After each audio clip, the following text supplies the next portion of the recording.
Assalamualaikum warahmatullahi wabarakatuh.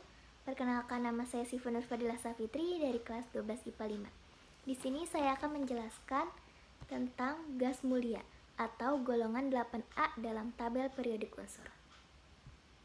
Nah, jika kita melihat pada bagian paling kanan dalam tabel periodik unsur, kita akan mendapati unsur-unsur golongan 8A atau yang disebut dengan gas mulia. Gas mulia adalah unsur-unsur yang berada dalam golongan 8A yang terdiri dari helium, neon, argon, kripton, xenon, dan radon. Disebut gas mulia karena unsur tersebut merupakan unsur yang paling stabil, yaitu sudah memenuhi aturan oktet atau 8 elektron valensi, kecuali helium memenuhi aturan duplet 2 elektron valensi sehingga sulit bereaksi. Maka gas mulia disebut juga gas inert, yaitu sulit bereaksi untuk membentuk senyawa karena susunan elektronnya sudah stabil. Unsur gas mulia termasuk dalam unsur monoatomik. Lanjut. Nah, berikut kita lihat susunannya. Di sini anggota gas mulia seperti helium, neon, argon, kripton, xenon, dan radon dengan konfigurasi elektronnya. Maksudnya apa sih? Nah, kita lihat di sini belakang elektron valensinya itu ada 2, yaitu milik helium atau dikenal dengan aturan duplet, yaitu memiliki 2 elektron valensi. Nah, kalau kita lihat di sini angka belakangnya, kecuali helium itu dia memiliki 8, maka disebut dengan oktet, yaitu memiliki 8 elektron valensi. Nah, inilah yang menyebabkan gas mulia disebut memiliki konfigurasi elektron stabil. Nah, semua golongan dalam tabel periodik unsur ini menginginkan seperti gas mulia. Nah, contohnya seperti golongan 7A yang belakangnya 7, maksudnya memiliki elektron valensinya 7, supaya stabil menjadi 8, maka ia harus merangkap 1 elektron. Atau seperti golongan 1A yang belakangnya 1, supaya stabil menjadi 8, maka ia harus melepas elektron.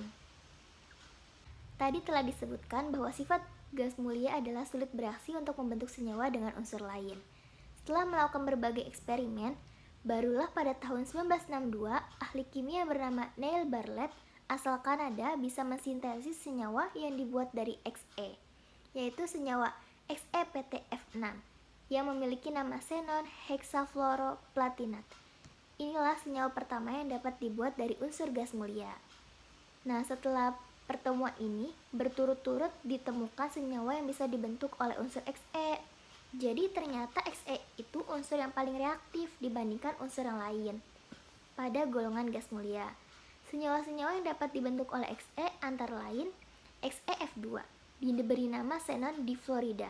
Berikutnya XeF4. 4 itu adalah tetra, berarti namanya xenon tetrafluorida. Kemudian XeF6. 6 itu adalah heksa, maka namanya menjadi xenon hexafluorida. Selanjutnya, dapat ditemukan reaksi antara Xe dengan oksigen membentuk XeO3, namanya menjadi xenon trioksida. Berikutnya, XeO4, maka namanya menjadi xenon tetraoksida. Itulah senyawa yang mula-mula ditemukan oleh ahli kimia adalah unsur Xe yang bersifat paling reaktif di antara unsur golongan gas mulia lainnya. Kita lanjut. Dari sini kita bisa mengetahui sifat-sifat dari gas mulia. Ada apa aja sih? Yang pertama, energi ionisasinya sangat tinggi. Karena sangat tinggi inilah, maka gas mulia akan sulit melepas elektron. Kedua, keelektronegatifannya adalah 0. Artinya, gas mulia tidak mempunyai kecenderungan untuk menangkap maupun melepas elektron. Padahal suatu ikatan itu ada yang menangkap dan juga ada yang melepas. Tetapi gas mulia tidak mau karena dia sudah stabil. Ketiga, kereaktifan gas mulia sangat rendah. Makin besar jari-jari, maka energi ionisasi makin kecil. Jadi semakin ke bawah, maka semakin mudah membentuk senyawa karena jari-jarinya semakin besar. Sehingga energi ionisasi semakin kecil dan semakin mudah lepas, maka semakin reaktif dia. Keempat, semakin ke bawah ternyata kerapatan dan titik didihnya semakin tinggi. Kelima, semua gas mulia terdapat di udara, kecuali radon, yang hanya terdapat sebagai isotop radioaktif yang berumur pendek. Keenam, kemudian gas mulia yang terbanyak di alam yaitu helium, sedangkan gas mulia yang banyak di atmosfer atau udara adalah argon. Lanjut. Dan sifat yang terakhir yaitu jika gas mulia diberikan loncatan listrik dalam keadaan vakum, maka akan terbentuk warna. Nah, ini adalah warna-warna dari gas mulia jika diberikan loncatan listrik dalam keadaan vakum. Jadi ini ada warna-warna tersendiri, yaitu helium ini warnanya oranye di sini atau ungu putih-putihan mungkin. Sedangkan neon ini merah, argon ini agak ungu, kripton ini putih, dan xenon ini biru keputihan. Sedangkan radon dia tidak memiliki warna-warna seperti anggota unsur lainnya karena termasuk radioaktif. Jadi berbeda dengan unsur gas mulia lainnya ketika diberikan loncatan listrik pada keadaan vakum. Untuk sifat fisis unsur-unsur gas mulia dapat diamati melalui data berikut. Nah, dari data density atau kerapatan unsur gas mulia dapat kita ketahui dari helium ke radon, kerapatannya itu semakin besar. Sedangkan untuk jari-jari atom semakin bertambah dari helium ke radon. Hal ini berbanding terbalik dengan energi ionisasi gas mulia, di mana energi ionisasi dari helium ke radon semakin berkurang. Kemudian di sini ada titik leleh dan titik didih. Titik leleh dan titik didih yang dimiliki unsur gas mulia sangat rendah. Titik didihnya hanya beberapa Celcius di atas titik lelehnya. Seiring bertambahnya massa atom dan jari-jari atom, kekuatan gaya London bertambah sehingga titik leleh dan titik didih dari helium ke radon semakin bertambah. Nah, di sini dapat dilihat keterangan umum dari unsur-unsur golongan 8A atau disebut dengan golongan gas mulia. Yang pertama ada helium, memiliki lambang He dengan nomor atom 2. Deret kimianya gas mulia. Golongan 8A periode 1 dengan blok S. Nah, ini tampilan warna jika diberikan loncatan listrik. Massa atomnya itu 4,002602 gram per mol. Konfigurasi elektronnya 1s2 dengan jumlah elektron tiap kulit 2. Nah, di sini ada kegunaan dari helium. Yang pertama, pengisi balon udara. Kedua, pencampur oksigen pada tabung penyelam. Ketiga, sebagai pendingin untuk suhu mendekati 0 Kelvin. Helium juga memiliki dampak negatif. Apa aja sih? Dia dapat menimbulkan halusinasi pada penyelam jika dicampur dengan nitrogen dan oksigen. Jika mengenai kulit manusia, maka akan mengalami mati rasa, dan bila dihirup berlebihan, menimbulkan shock jantung dan kematian. Unsur kedua, yaitu neon, dengan lambang Ne dan nomor atom 10. Deret kimia gas mulia, golongan 8A periode 2 di blok P. Tampilan warnanya jika diberikan loncatan listrik dalam keadaan vakum seperti ini. Massa atomnya 20,1797 gram per mol. Konfigurasi elektronnya 1s2, 2s2, 2p6. Jumlah elektron tiap kulitnya itu kulit pertama 2 dan kulit kedua itu 8 atau kulit terakhirnya 8. Nah, kemudian di sini ada kegunaan dari neon. Yang pertama, pengisi bola lampu di landasan pesawat terbang.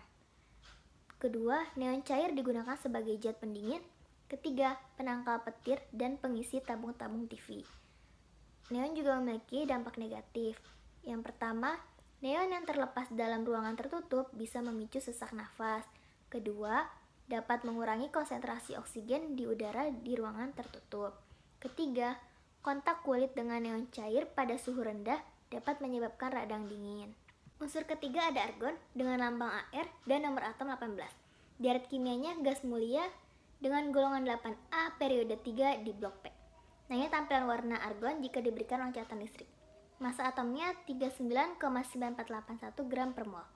Konfigurasi elektronnya 3s2, 3p6 dan jumlah elektron tiap kulitnya. Di kulit pertama ada 2, di kulit kedua 8 dan di kulit terakhirnya yaitu 8. Kegunaan dari argon sendiri yaitu yang pertama, pengisi bola lampu. Kedua, digunakan dalam las titanium pada pembuatan pesawat terbang atau roket. Ketiga, pengisi tabung pemadam kebakaran. Dan dampak negatif dari argon yaitu tidak dapat membentuk campuran kimia sejati. Terus, jumlah yang berlebihan menyebabkan keracunan pada tanaman. Dan jika terhirup pada ruangan tertutup, korban bisa lemas karena kekurangan oksigen. Kemudian di sini yang keempat ada unsur kripton dengan lambang Kr dan nomor atom 36. Deret kimianya gas mulia, golongan 8A periode 4 di blok P. Tampilan warna dari kripton jika diberikan loncatan listrik. Massa atomnya 83,798 gram per mol. Konfigurasi elektronnya 3d10, 4s2, 4p6. Jumlah elektron tiap kulitnya di kulit pertama 2, di kulit kedua 8, dan di kulit ketiga 18, serta di kulit terakhir 8. Kegunaan dari kripton: yang pertama, pengisi bola lampu blitz pada kamera. Kedua, tabung pendar, fluor, laser, fotografi berkecepatan tinggi. Ketiga, dicampurkan dengan argon untuk mengisi lampu induksi. Nah, dampak negatif dari kripton yaitu yang pertama, dapat menyebabkan sesak nafas ringan. Kedua, menyebabkan terganggunya koordinasi otot. Dan ketiga, membekukan organisme bila terjadi kontak dengan suhu minus 244 derajat Celcius. Nah, selanjutnya ada unsur xenon dengan lambang SeXe, nomor atom 54, deret kimianya gas mulia, golongan 8A periode 5 di blok P. Nah, ini tampilan warna dari xenon jika diberikan loncatan listrik. Massa atomnya 131,29 gram per mol. Konfigurasi elektronnya 4d10, 5s2, 5p6. Dan jumlah elektron tiap kulitnya itu yang pertama ada 2, kulit kedua 8, kulit ketiga 18, kulit keempat 18, dan kulit terakhirnya 8. Nah, di sini kegunaan xenon yaitu pertama, pengisi bola lampu blitz pada kamera. Kedua, isotopnya dapat digunakan sebagai reaktor nuklir. Ketiga, digunakan dalam pembuatan tabung elektron lampu stroboskopik. Nah, dampak negatif dari xenon yaitu senyawanya sangat beracun karena sifat oksidatornya sangat kuat. Unsur terakhir ada radon dengan lambang Rn, nomor atom 86, deret kimia gas mulia, golongan 8A periode 6 di blok P. Nah, tampilannya itu tak berwarna jika diberikan lonjatan listrik karena dia termasuk radioaktif. Nah, massa atomnya 222 gram per mol dengan konfigurasi elektron 4f14, 5d10, 6s2, 6p6. Jumlah elektron tiap kulitnya, kulit pertama ada 2, kulit kedua 8, kulit ketiga 18, kulit keempat 32, kulit kelima 18, dan kulit terakhirnya 8. Kegunaan dari radon: yang pertama, digunakan sebagai terapi kanker di rumah sakit. Kedua, digunakan dalam pendidikan hidrologi yang mengkaji interaksi antara air bawah tanah dan sungai. Nah, dampak negatif dari radon yaitu radon membentuk debu halus yang mudah memasuki jalur udara dan melekat permanen dalam jaringan paru-paru dan menghasilkan paparan lokal yang perah, serta dapat menyebabkan kanker paru-paru dan kematian. Nah, sekian yang dapat saya sampaikan mengenai golongan 8A atau gas mulia. Kurang lebihnya mohon maaf. Wassalamualaikum warahmatullahi wabarakatuh.